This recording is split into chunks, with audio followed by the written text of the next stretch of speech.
Loss of profit मेथडचा second problem आपण आज सुरू करतोय.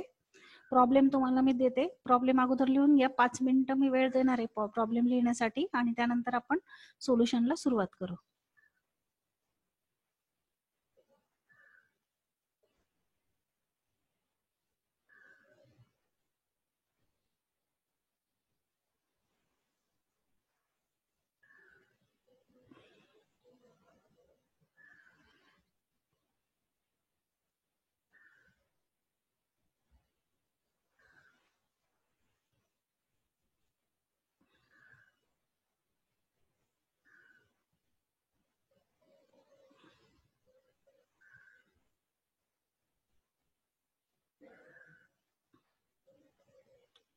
पुन्हा शेअर करते मी स्क्रीन.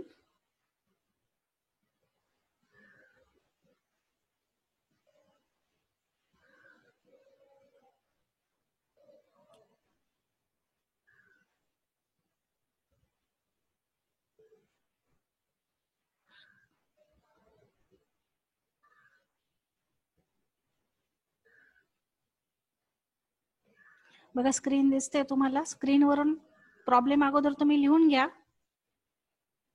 लॉस ऑफ प्रॉफिट मेथडचा सेकंड प्रॉब्लेम आपण घेतोय.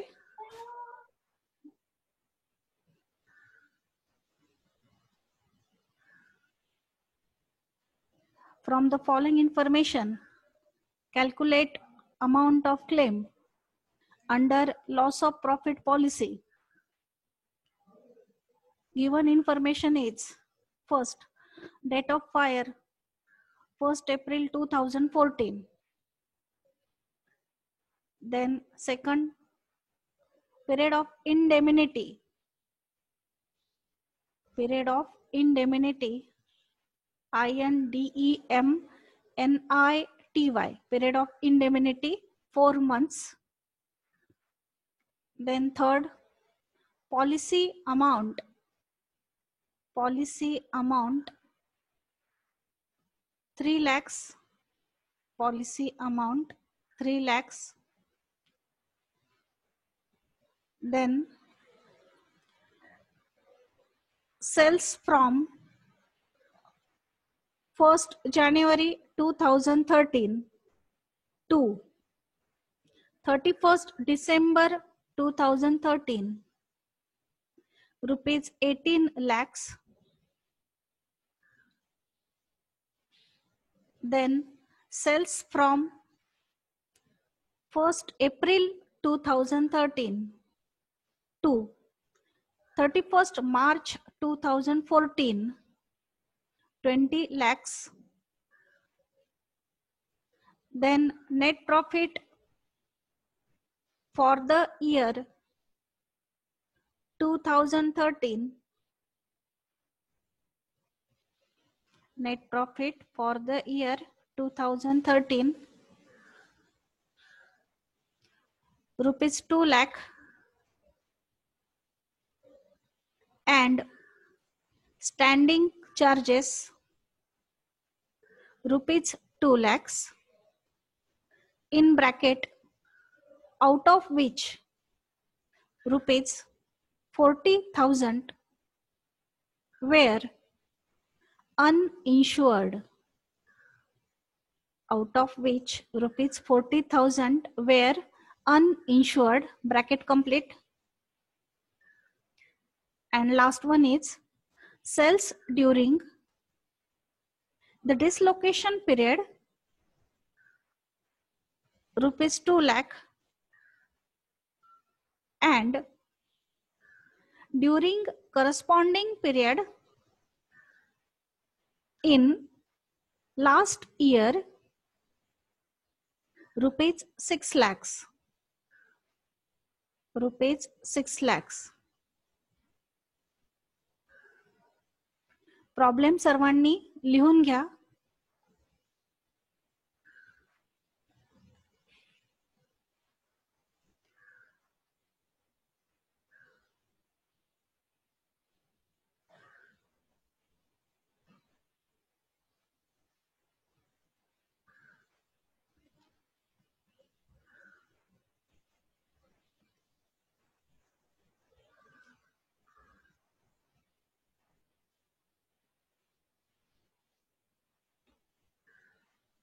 प्रॉब्लेम लिहून घ्या सर्वांनी.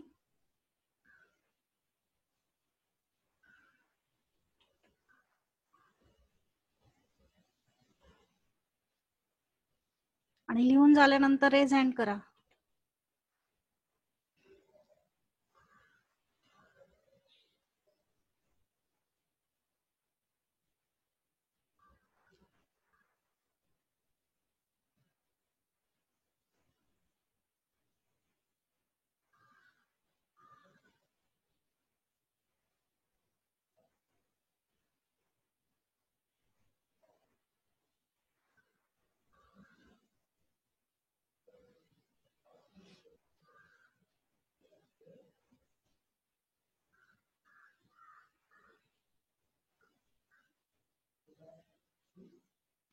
बघा तुम्ही लिहून घेतायत तोपर्यंत मी प्रॉब्लेम समजावून सांगते.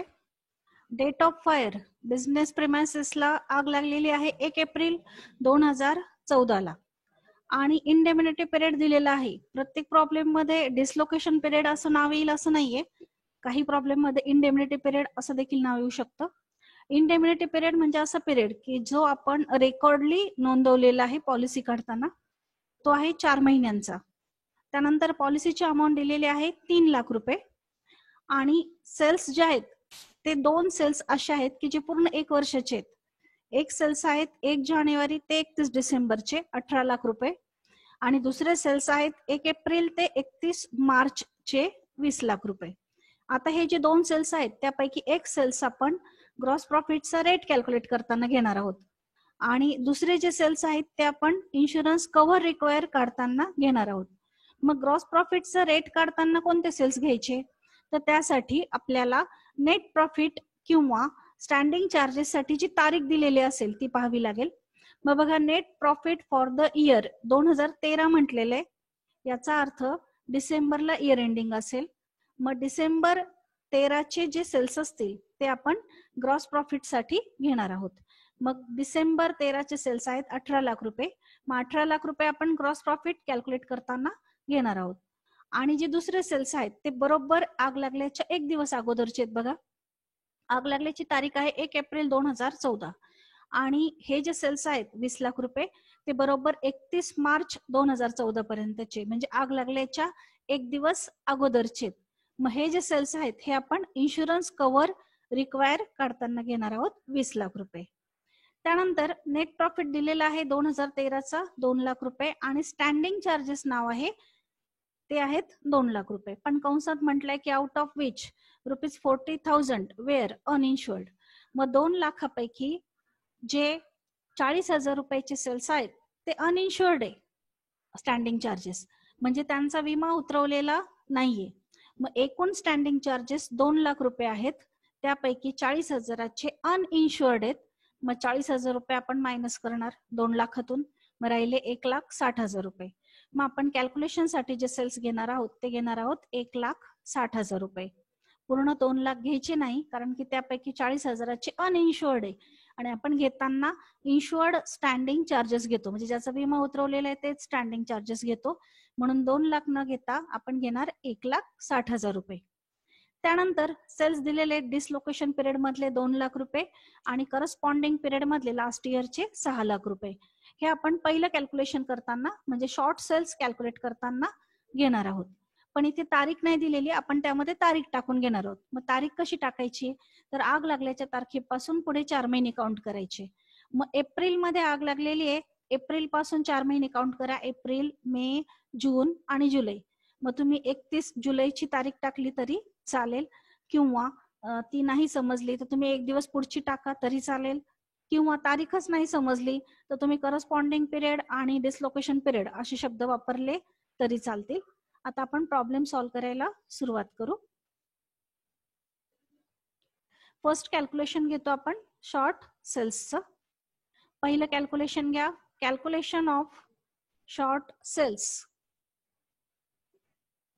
आता सेल्स घ्या, आपण आधी मागच्या वर्षीचे सेल्स घेणार आहे, त्यानंतर आग लागल्याच्या वर्षीचे घेणार आहे.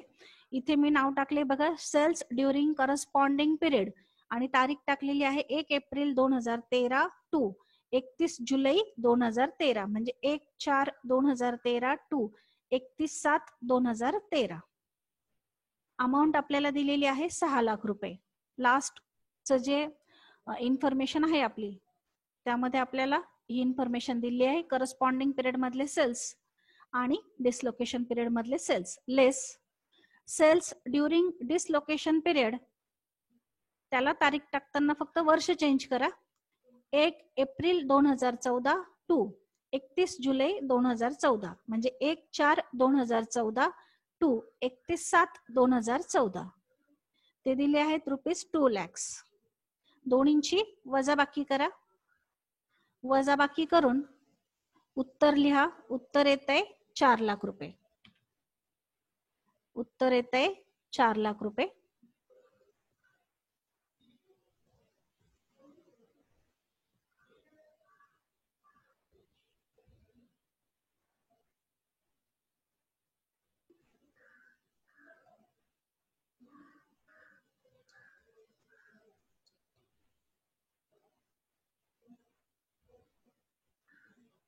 फर्स्ट कॅल्क्युलेशन सर्वांचं झालं असेल. फर्स्ट कॅल्क्युलेशन आपण शॉर्ट सेल्स कॅल्क्युलेट केले. करस्पॉन्डिंग पिरियड मधले सेल्स होते 6 लाख, त्यातून डिसलोकेशन पिरियड मधले सेल्स 2 लाख रुपये मायनस केले. शॉर्ट सेल्स आले आपले 4 लाख रुपये. आता सेकंड कॅल्क्युलेशन घ्या. ग्रॉस प्रॉफिट रेट कॅल्क्युलेट करायचे आपल्याला. ग्रॉस प्रॉफिट रेट कॅल्क्युलेट करण्यासाठी फॉर्म्युला लिहा. Calculation of gross profit rate, second calculation. Gross profit rate is equal to net profit plus insured standing charges upon sales into 100. सूत्रात किमती टाकू. Net profit दिलेला आहे 2 लाख रुपये. स्टँडिंग चार्जेस पण 2 लाख आहेत, पण त्यापैकी 40,000चे अनइन्शुअर्ड आहेत. म्हणजे इन्शुअर्ड 40,000 मायनस करून 1,60,000 झाले. 1,60,000 ₹2 lakh प्लस ₹1,60,000 अपॉन सेल्स आहेत आपले मागच्या वर्षीचे म्हणजे डिसेंबर 13चे, जे आपल्याला प्रॉब्लेम मध्ये दिलेत बघा इथे चौथ्या ह्याच्यामध्ये इन्फॉर्मेशन मध्ये 18 लाख रुपये. ते आपण घेणार आहोत 18 लाख रुपये. 18 लाख रुपये.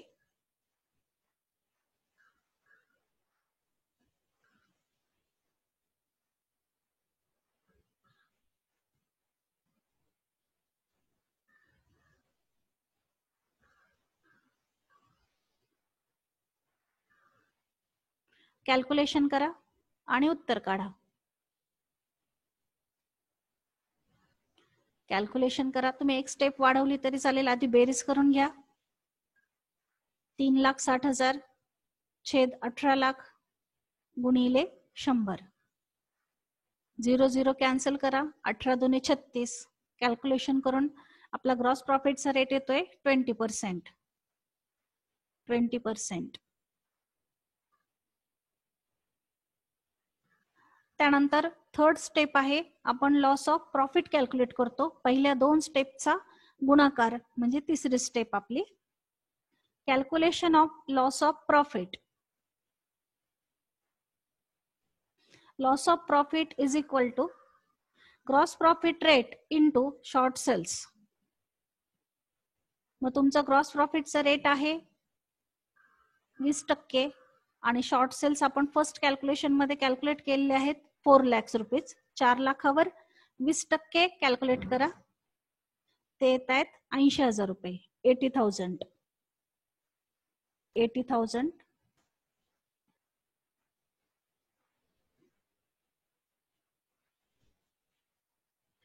खालच्या ओळीवर म्हणा लॉस ऑफ प्रॉफिट बरोबर ₹80,000. 80,000.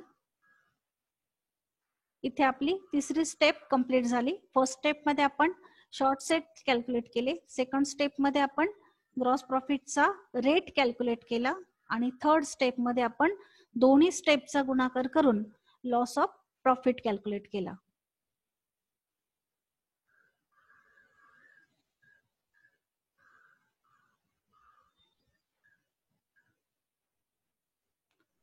त्यानंतर चौथ्या स्टेपमध्ये आपण इन्शुरन्स कव्हर रिक्वायर कॅल्क्युलेट करतो. त्यासाठी फॉर्म्युला आहे insurance cover require is equal to gross profit rate into sales 12 month ending to the date of fire. असे सेल्स ज्याला आग लागल्याच्या तारखेला 12 महिने पूर्ण होतात. मग आपण ग्रॉस प्रॉफिटचं रेट कॅल्क्युलेट केलेला आहे 20%. आणि 1 एप्रिल 2014 ला आग लागलेली आहे. मग त्याच्या एक दिवस अगोदरचे म्हणजे 31 मार्च 2014 चे सेल्स आपण घेतोय 20 लाख रुपये. 20 लाखावर 20% कॅल्क्युलेट करा, ते येत आहेत 4 लाख रुपये. मग आपला इन्शुरन्स कव्हर रिक्वायर आलेला आहे ₹4 lakh. Insurance cover require ₹4 lakh. इथे आपली चौथी स्टेप कंप्लीट झाली. आता पाचवी स्टेप करायची की नाही हे कशावर डिपेंड आहे तर तुमच्या पॉलिसीच्या अमाऊंटवर. जर पॉलिसीची अमाऊंट ही कव्हर पेक्षा कमी असेल म्हणजे इन्शुरन्स कव्हर हे पॉलिसी अमाऊंट पेक्षा जास्त असेल तरच आपण पाचवं कॅल्क्युलेशन करतो. आणि कव्हर जर पॉलिसी अमाऊंट पेक्षा कमी आलं तर मात्र लॉस ऑफ प्रॉफिट जो आहे तुमचा तेवढाच इन्शुरन्स क्लेम पास होतो. मग आपली पॉलिसीची जी अमाऊंट आहे ती कव्हर पेक्षा कमी आहे म्हणजे कव्हर पॉलिसी पेक्षा जास्त आहे. म्हणून एक नोट द्या, insurance cover require is 3 lakh, 3 lakh रुपये आहे, ₹3 lakh is more than insurance policy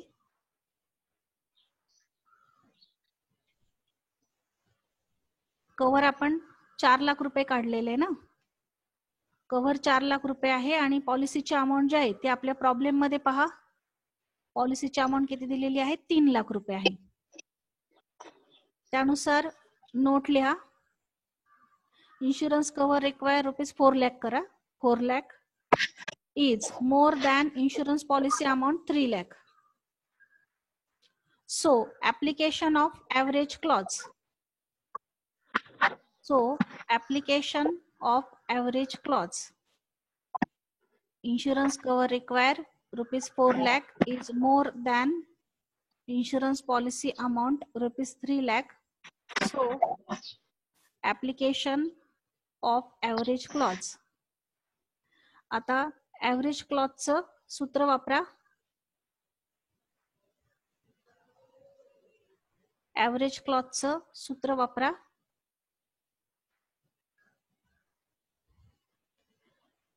Amount of insurance claim is equal to policy amount or sum insured upon insurance cover require into loss of profit.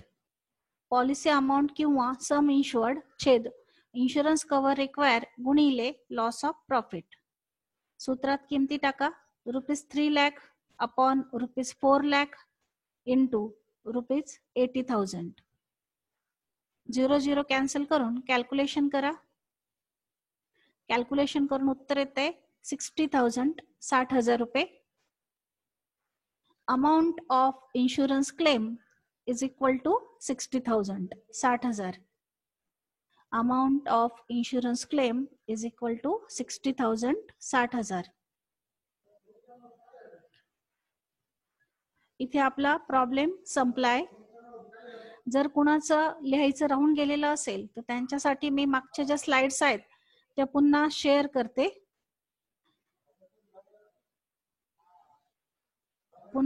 करते. बघा, कुणाचं लिहायचं राहून गेलं असेल तर आपण फर्स्ट प्रॉब्लेम लिहिलेला आहे, त्यानंतर शॉर्ट सेल्स कॅल्क्युलेट केलेले आहेत. फर्स्ट स्टेप मध्ये आपण शॉर्ट सेल्स कॅल्क्युलेट केलेले आहेत. Sales during corresponding period less sales during dislocation period 6 lakhs minus 2 lakh. Calculation करून शॉर्ट सेल्स आलेले आहेत 4 लाख रुपीज. त्यानंतर सेकंड स्टेप आहे आपली ग्रॉस प्रॉफिटचा रेट कॅल्क्युलेट केलेला आहे आपण. ग्रॉस प्रॉफिटचा rate net profit plus insured standing charges upon sales into 100, तो आला 20%. त्यानंतर थर्ड स्टेप मध्ये आपण लॉस ऑफ प्रॉफिट कॅल्क्युलेट केलेला आहे. ग्रॉस प्रॉफिट गुणिले शॉर्ट सेल्स तो कॅल्क्युलेशन करून आला 80,000. फोर्थ स्टेप मध्ये आपण इन्शुरन्स कव्हर रिक्वायर कॅल्क्युलेट केलेत. त्यासाठी ग्रॉस प्रॉफिटचं रेट गुणिले sales 12 month ending to the date of fire म्हणजे 20 lakhs घेतले. कॅल्क्युलेशन करून उत्तर आले आपलं 4 lakhs. आणि लास्ट स्टेप मध्ये कव्हर पॉलिसी अमाऊंट पेक्षा जास्त असल्यामुळे आपण ऍप्लिकेशन ऑफ ऍव्हरेज क्लॉज केलेला आहे आणि त्याचं सूत्र मांडलं पॉलिसी अमाऊंट और sum insured upon insurance cover require into loss of profit. सूत्रात किमती टाकल्या 3 लाख छेद 4 लाख गुणिले 80,000. कॅल्क्युलेशन करून उत्तर आलं आपलं 60,000 60,000. Amount of insurance claim is equal to 60,000 60,000 रुपये.